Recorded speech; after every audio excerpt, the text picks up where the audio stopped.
한 주간 해외 자동차 소식을 리뷰하는 오토트렌드입니다. 안녕하세요, 오토트렌드입니다. 오늘은 수요일이 시작이 되고 있습니다. 매주 수요일에는 해외 자동차 소식과 관련된 리뷰들을 하고 있는데요. 오늘은 총 7개를 여러분께 소개를 해 드리려고 합니다. 그러면 바로 시작을 해 보도록 하겠습니다. 일단 첫 번째 소식으로는요, 바로 독일 고급차 라이벌이 바로 BMW와 메르세데스 벤츠가 손을 잡고 차량 공유 서비스에 뛰어든다고 합니다.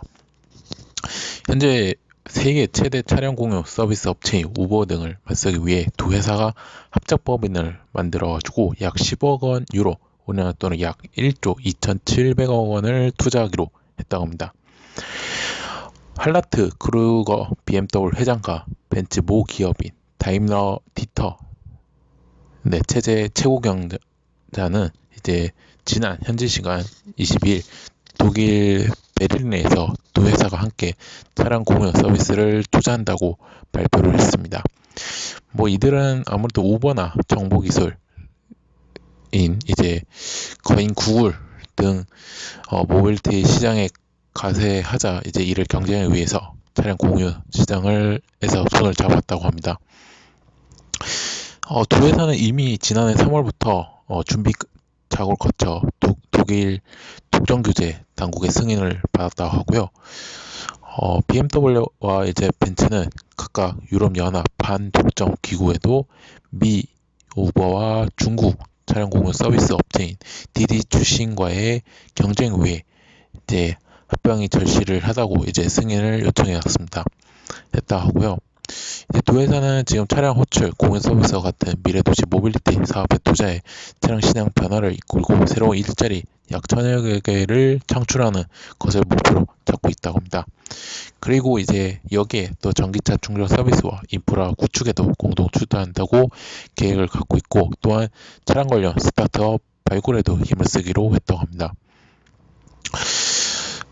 이들은 이제 자동차 산업이 조금 빠른 속도로 새 기술과 또한 소프트웨어 그리고 모바일 통신 기반으로 한 사업 모델이 전환되고 있어 굳이 차량을 소유하지 않아도 된다고 이렇게 내다봤다고 합니다. 그래서 사실 어떻게 우버가 진짜 커요.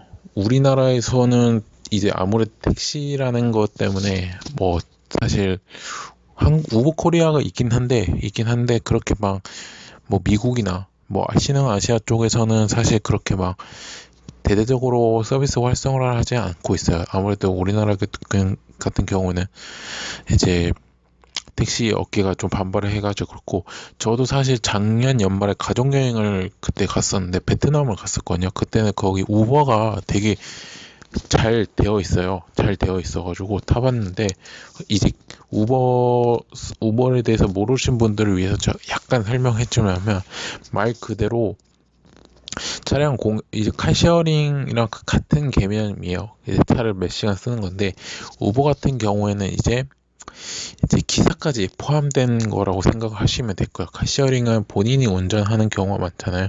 하지만 우버 같은 경우에는 이제 기사, 어떻게 보면 일반인이 그냥 자기 차량을 이용해 가지고 택시를 사용한다고 하면 좋을 것 같습니다. 그래서 그러다 보니까 뭐 중국의 디디추싱도 굉장히 중국 쪽에서는 큰 회사고, 특히 세계적으로 한 거는 바로 우버이기 때문에 이 차량 공유가 사실 굉장히 활성화가 많이 되고 있어요, 전 세계적으로.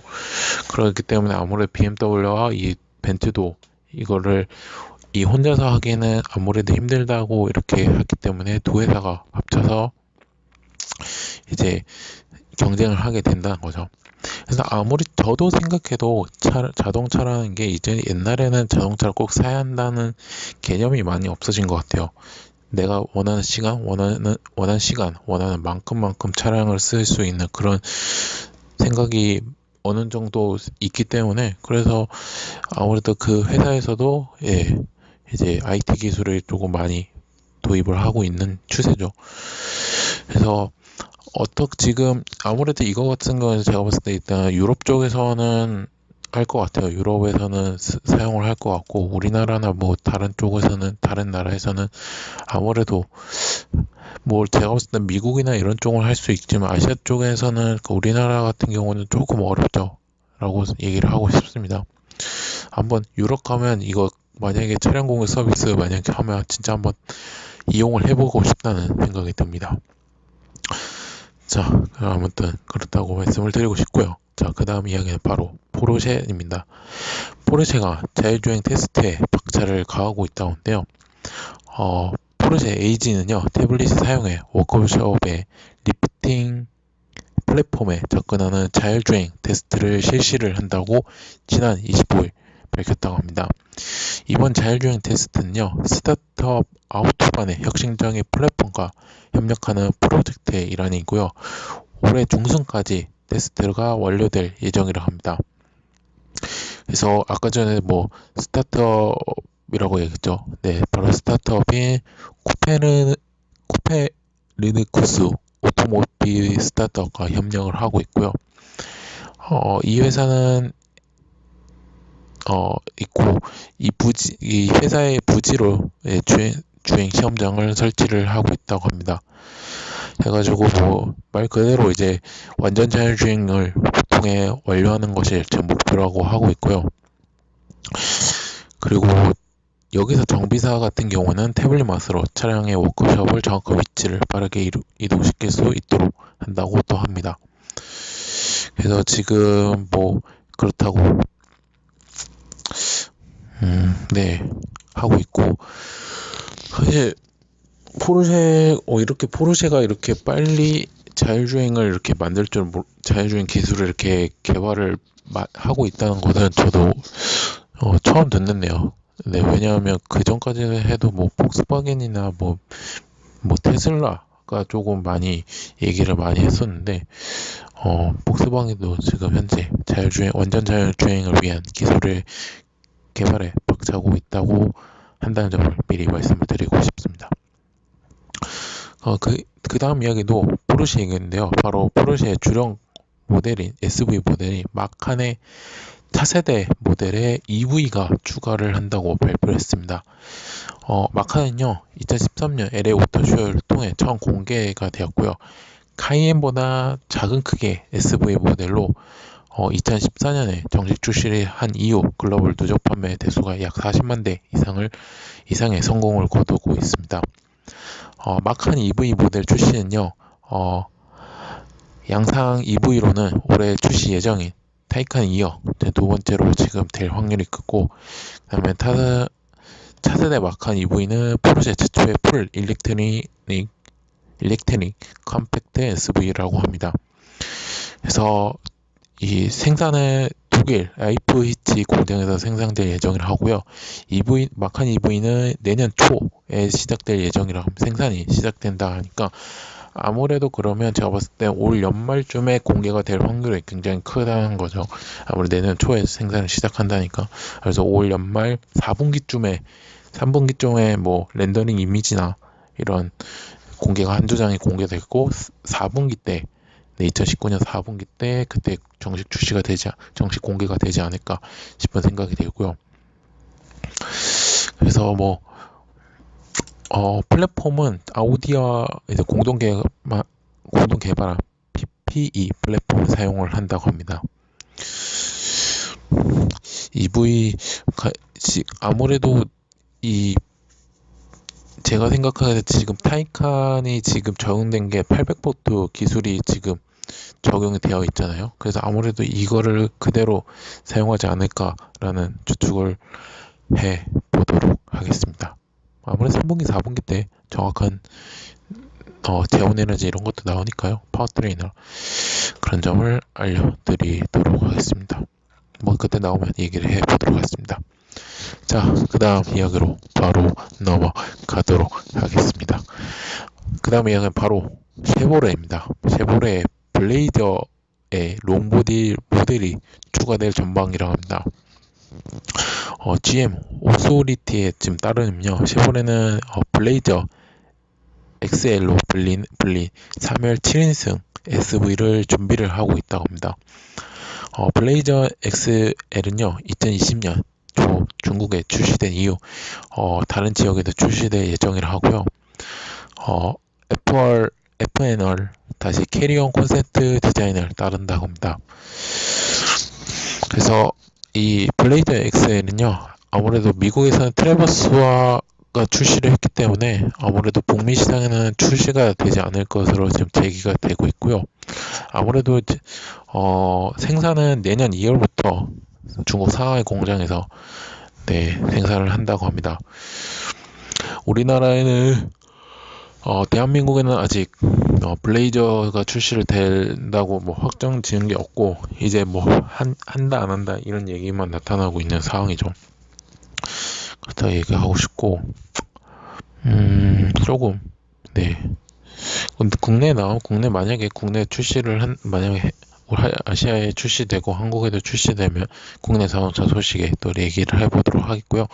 일단은 조금 블레이저를 조금 소개를 해버리자면 블레이저 XL 롱보디 모델에 조금 소개를 해드리면 아까도 말씀드렸다시피 FNR 다시 캐리어 콘센트를 디자인에 따른다는데요. 전장 5000mm고요. 전폭이 2258mm, 전고가 1693mm, 휠베이스가 2867mm의 차체를 통해 6인치 시트 레이어스과 인상적인 적재 경관을 확보를 했다고 합니다. 역전 백치된 이제 헤드램프와 커다란 그릴을 통해 또 존재감을 강조한 전면과 부배랑 디필러가 적용되었다고 합니다. 그리고 본인에는 이제 에어 밴드가 또 적용이 되었다고 하고요. 레드 컬러 름베보 브레이크와 22인치 대구형 휠, 그 다음에 카라오 세라믹 루트와 카본 파이버 루프와 또 파노노와 썬루프가 적용이 되었답니다. 실내는 블랙 컬러를 테마로 10인치 터치스크린 센터 콘솔, 그 다음에 12인치 풀 LCD 대시보드가 적용이 되었다는 점을 말씀을 드리고 싶습니다. 자, 그렇게 얘기를 하면 됐고요. 자, 그 다음 이야기로 또 넘어가도록 하겠습니다. 그 다음 이야기는 바로 혼다, 마츠다 이야기인데, 일본의 마츠다의 회사의 이야기인데요. 이 지난해 LA 모터쇼와 그리고 최근에 2019년 도쿄 오토살롱에서 연이어 공개된 마츠다의 주력 모델인 마츠다 3의 4세대 모델이 이번 달 3월부터 일본에서 본격적으로 판매에 나선다고 합니다. 이 마츠다 3는요, 마츠다 팔라미아의 계보로 이어받아온 이제 컴팩트 해치백이고요. 세단 모델로서 글로벌 시장에서 데뷔한 이제 마츠다 3는 매 세대마다 이제 마츠다 디자인 기조와 마츠다의 다양한 엔지니어링 리더로 많은 관심을 받았는데요.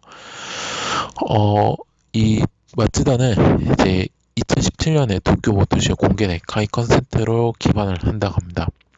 여기서 이 카이라는 컨셉은 바로 코도로 표현되는 이제 마츠다의 디자인 기조와 시나리 컨셉 등의 요소를 훌륭히 다듬었다는 평가를 받아왔습니다.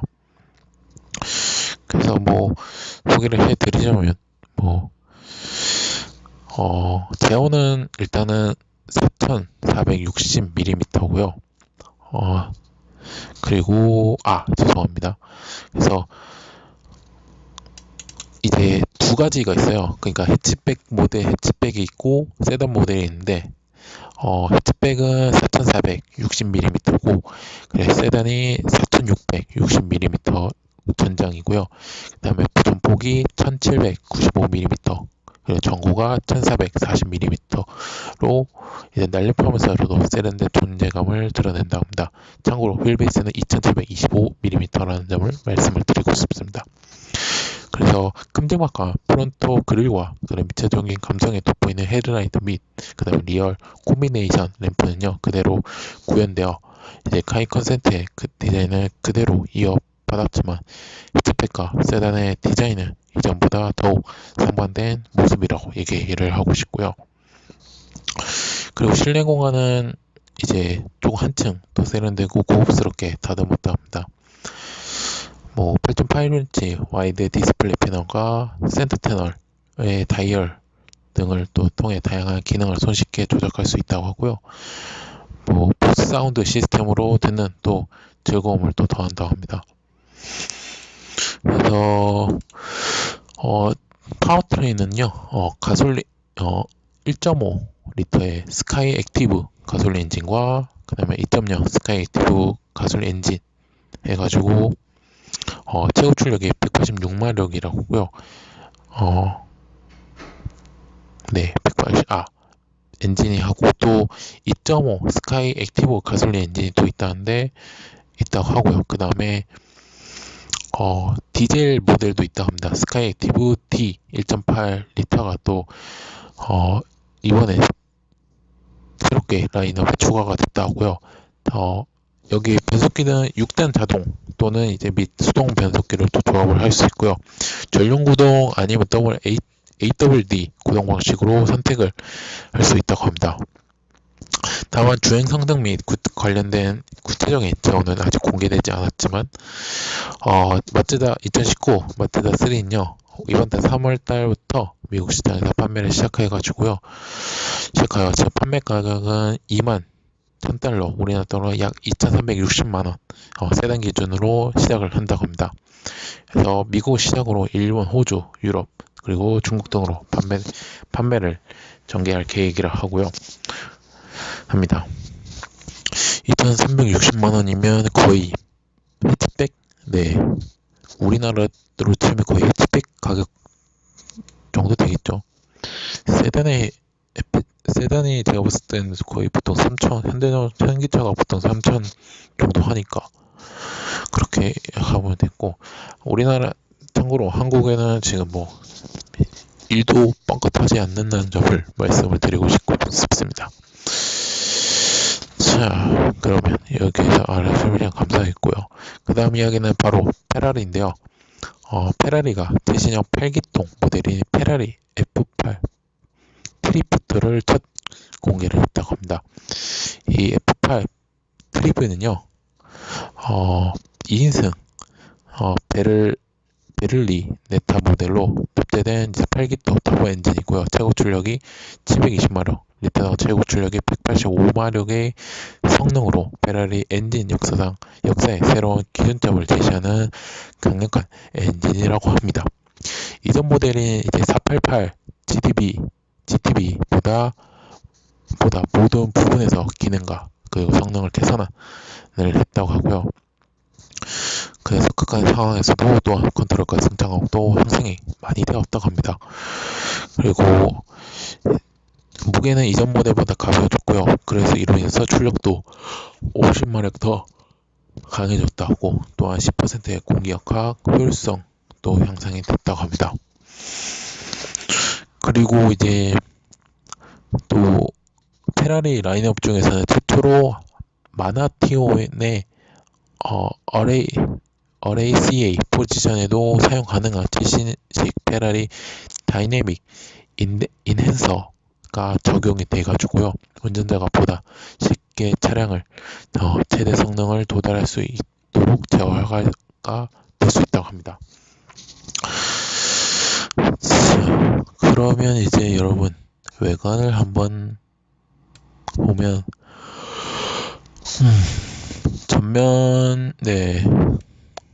차량 이제 전면부에는 이제 488 피오타에 처음 도입된 후 신형 모델에 맞게 재설계된 S덕트가 또 적용이 되었다고 하고요. 그러면서 차지하는 비중이 또 15%에 달할 정도로 놀라운 수치를 또 기록을 했다고 합니다. 그 다음에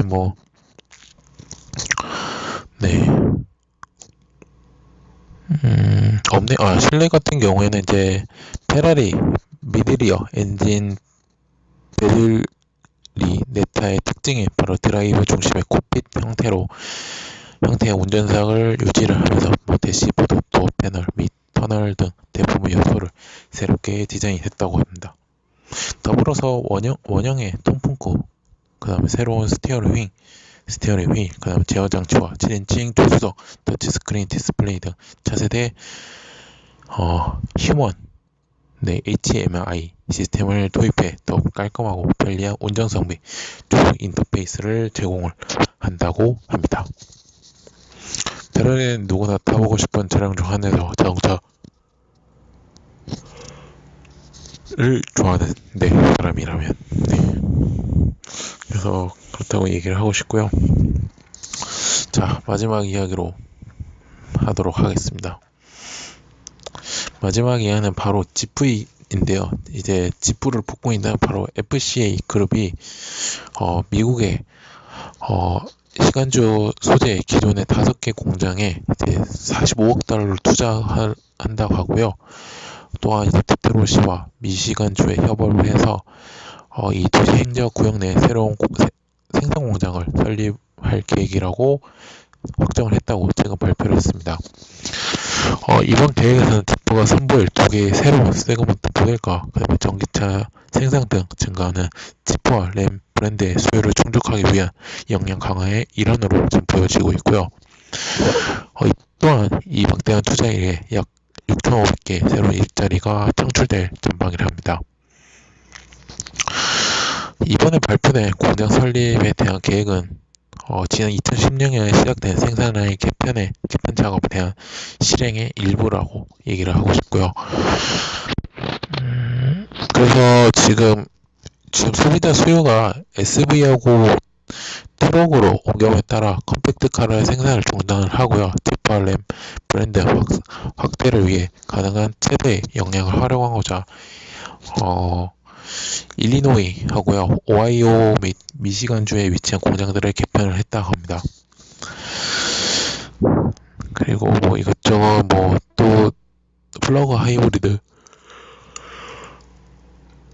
그 다음에 전기차를 이제 아무래도 개발을 해가지고 또 수요 확보를 하고 또 브랜드 확장을 또 하는 것으로 지금 추측이 되고 있고요.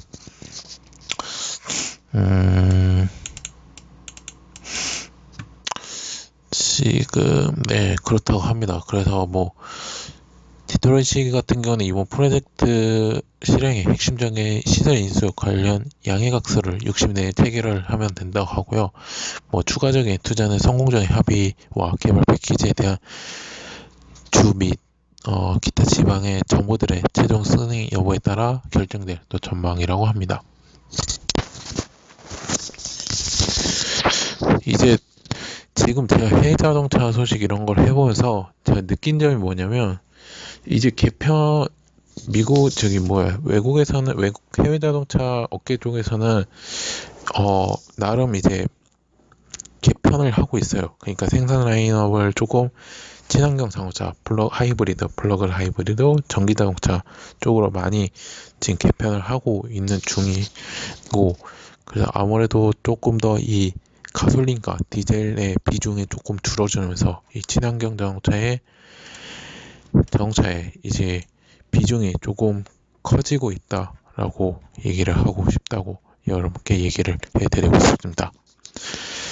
이로써 해외 자동차 소식들은 여기서 모든 소식들을 제가 다 전달을 해드렸습니다. 현재 오토 트렌드는 네이버, 디스토리, 팟빵과 파티, 유튜브에서 오토 트렌드라고 활동을 하고 있습니다. 자동차뿐만 아니라 모터스포츠 관련된 리뷰나 포스팅, 영상까지 또 제작 및 업로드를 하고 있으니까요.